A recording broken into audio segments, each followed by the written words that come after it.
Hello, I'm Charles Coleman, and I will be talking about It Is a Beauteous Evening, Calm and Free by William Wordsworth. And William Wordsworth was a very famous poet in the Romantic period, and he made a lot of poems that are referred to today in a variety of English courses.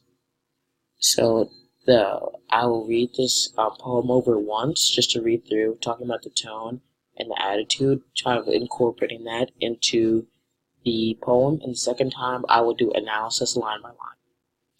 It is a beauteous evening, calm and free, the holy time quiet as a nun.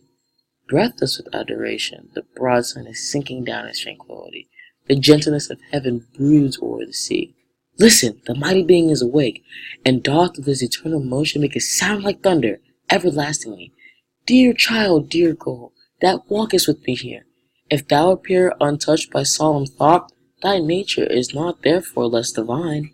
Thou liest in Abraham's bosom all the year, and worshipst at the temple's inner shrine, God being with thee when we know it not. So now I will go a second time, but this time I'll do analysis line by line. So in the first line, calm and free refers to the evening, the setting that he's in. It's very calm, it's relaxing, it's open, it's something closed. The second time, the holy time is quiet as a nun. That is a simile, the holy time is quiet as a nun part, and it's comparing how quiet the holy time is to the sound of a nun. And a nun is usually silent.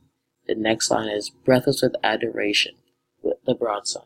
So adoration means honor. So it's kind of saying that the person who's saying this, they have so much, it's a great honor to see this beautiful event happening in their eyes. And this next part, the broad sun is sinking down in tranquility. So tranquility is serenity or peace. So the sun is going away. It's night, so it's gonna come back the next morning, and it's sinking down, as it says, in its peace, and it's peaceful, and it's just going away by itself. The next line is the gentleness of heaven broods over the sea. Broods in this case is cover or hovers over the sea, so it's kind of covering the whole sea with the gentleness of heaven. The next three lines are very important. Listen, the mighty being is awake, and doth with his eternal motion make a sound like thunder everlastingly.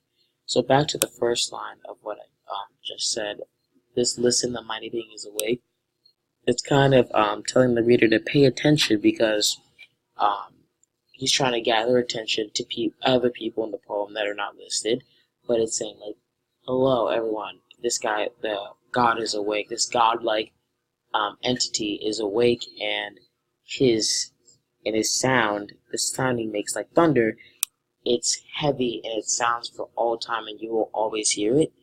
And this part here, eternal motion make a sound like thunder, that is also a sound as seen on line 2, and that's comparing sound of whatever the mighty being is making to the sound of thunder cracking.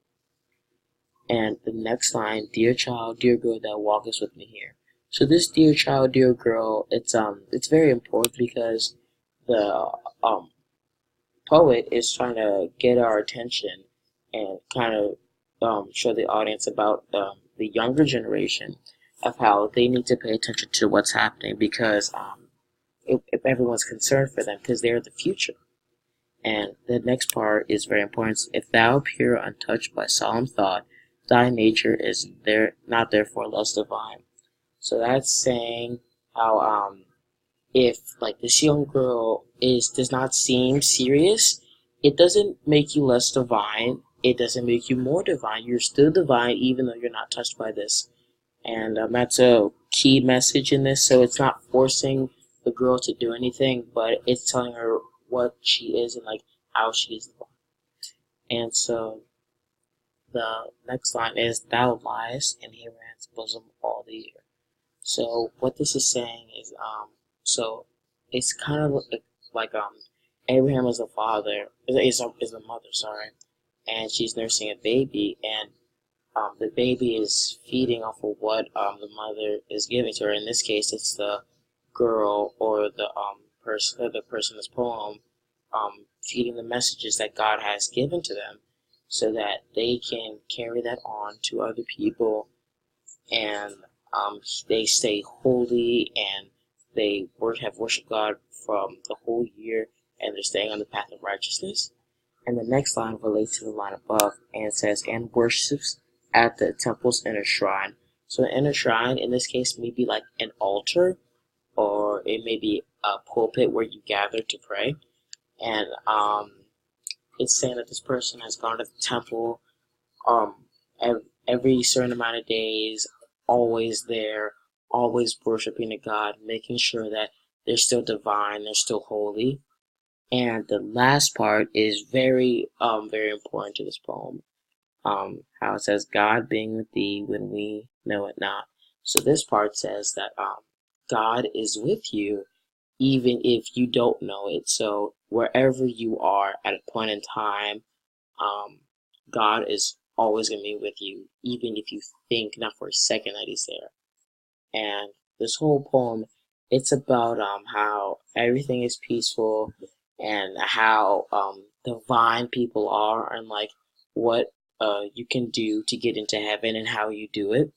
And there's a lot of peace, and it's a relaxed type of poem to read about. As you can see in the poem, that it's not necessarily an angry poem, it's not too happy, but it's a very deep and peaceful poem.